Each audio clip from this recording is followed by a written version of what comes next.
One of the problems with recruiting for investment banking is not the knowledge or skills you acquire, but the access to talk with real investment bankers to put your best foot forward. Our sponsor, WSO Academy, can provide those connections with 60 head mentors who are finance professionals at top firms like Goldman, Centerview, and JP Morgan. Imagine being able to get on the phone within 24 hours with one of the Academy's 1,300 mentors right before a critical interview. Get on the waitlist for WSO Academy today by clicking the link in the show notes or by visiting wallstreetoasis.com/academy.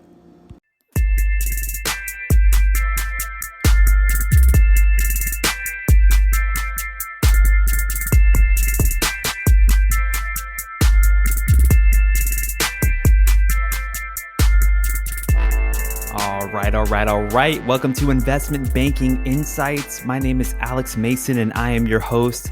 Welcome to the podcast where we are learning both the technical and non-technical aspects of investment banking, helping you prepare for your interviews and understand what this profession is all about. And I am an incoming MBA student trying to learn these things along with you. And so as I'm learning new concepts, as I'm mastering them, I'm sharing them with you, which not only helps me, but helps you. And so thank you so much for being here. We're talking about valuation today, and that's the series that we're on now. We're trying to understand the basic valuation concepts. And so today specifically, we're covering multiples you should know. What are some of the key ratios or multiples that you're going to need to know as an investment banker? So let's remind ourselves really quickly, what is the purpose of a multiple in the context of valuation? Well, a multiple is just some kind of valuation metric. It's just a fraction, basically. It's a way that we can understand value through the lens of usually two different variables. And usually there's some kind of like a revenue type of earnings variable in the denominator and some kind of overall value or size metric in the numerator. That's usually the framework that's used for these multiples. And it gives us a sense of how expensive or cheap a company is, how expensive or cheap a company is. And there's a lot of different ways we can break this down, but fundamentally that's what's going on. And we care about this because, of course, if we're helping a client do an M&A deal, for example, they're going to need to know how much their business is worth. And in order to do that, multiples are a very useful tool. So let's go ahead and dive into some of the most common of these multiples. The first multiple that I want to cover is super common. It's EV to EBITDA. So EV standing for enterprise value, EBITDA standing for earnings before interest, taxes, depreciation, and amortization. And we've covered these concepts before. So if you're not familiar with what these terms mean by themselves, go back through the archive and I encourage you to listen. But we've got enterprise value in the numerator here and then EBITDA in the denominator. And what this does is it helps us understand the overall value of a business relative to its operational earnings, but before it's impacted by things like interest and depreciation. So it gives us this proxy for cash flow as far as EBITDA, and enterprise value gives us this overall valuation metric of, remember the equation for enterprise value, debt plus equity plus preferred stock plus non-controlled interest minus cash.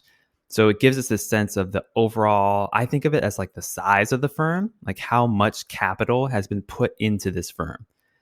And that divided by your EBITDA gives you a certain multiple.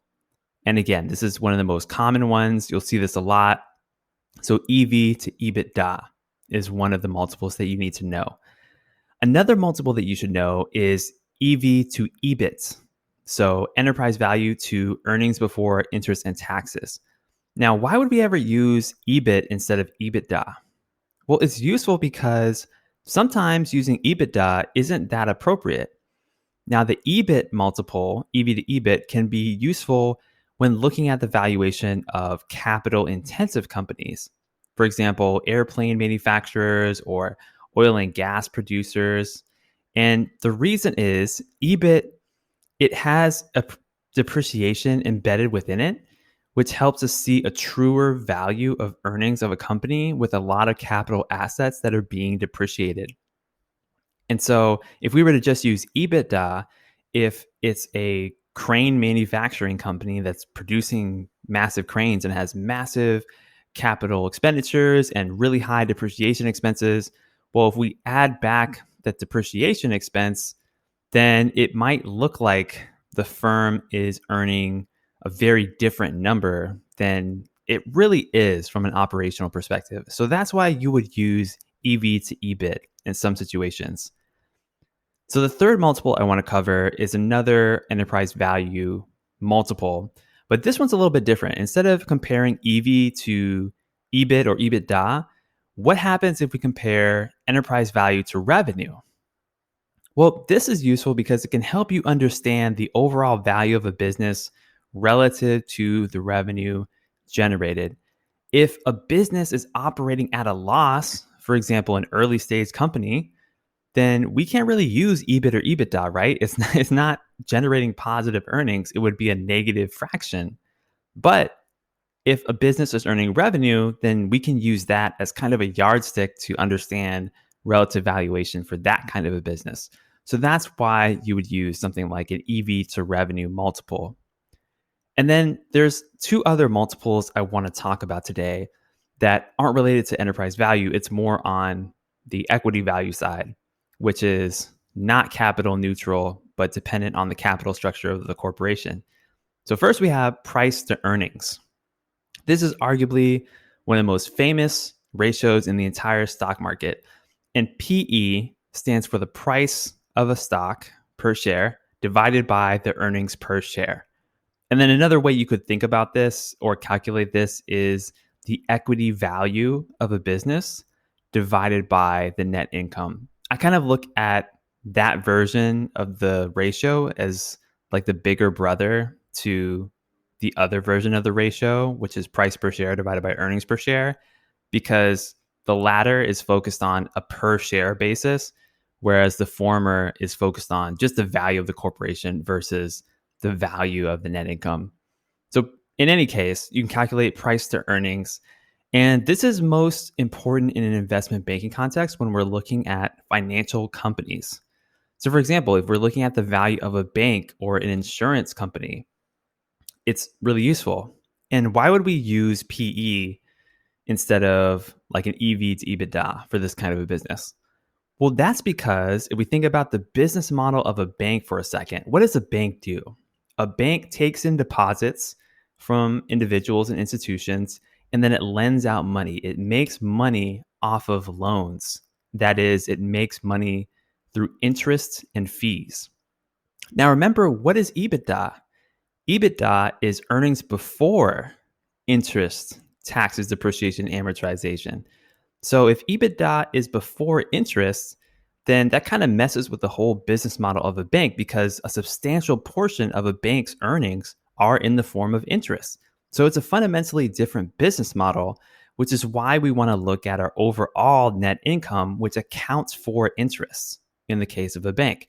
So that's why a PE ratio would be useful for a bank because earnings, that E in the denominator, is net income. So that's something that is important to understand. The economics of those types of firms are different than your typical non-financial business. And then in a similar vein, there's another ratio you should know called price to book or P to B ratio. Now this one, it's more of an old school ratio that isn't used as much anymore, but it used to be more important before modern times. And it's also useful when looking at financial companies because that book, what does book mean? It stands for something called book value. And book value, it's essentially equity. And we covered this when we looked at the balance sheet basics several episodes ago. Assets equals liabilities plus shareholders' equity. And if we rearrange that equation, our shareholders' equity equals our assets minus liabilities. It's just like if you own a house. The equity you have in that house is equivalent to the value of the home minus the liabilities, aka your mortgage. And that's the amount of equity that you have. So we could think of book value as the net worth of the company if we sold everything, paid off all the liabilities, and then we see what's left. That's what book value is. And it's useful for financial companies. And so that's price to book. So those are the types of multiples that you should know. EV to EBITDA, which you'll see a lot, EV to EBIT, EV to revenue, price to earnings, and price to book. Those are some of the things that you should know and understand those ratios. If you're not that familiar with them, study them a little bit, try to understand them for different types of companies, and it'll become more clear to you the more you study them. So that's what I've got for you today. On the next episode, we're going to be looking at some more multiples, but we're going to be looking at some industry-specific multiples. So join me next time for that. Until then, this is Alex Mason with Investment Banking Insights. I'll see you next time.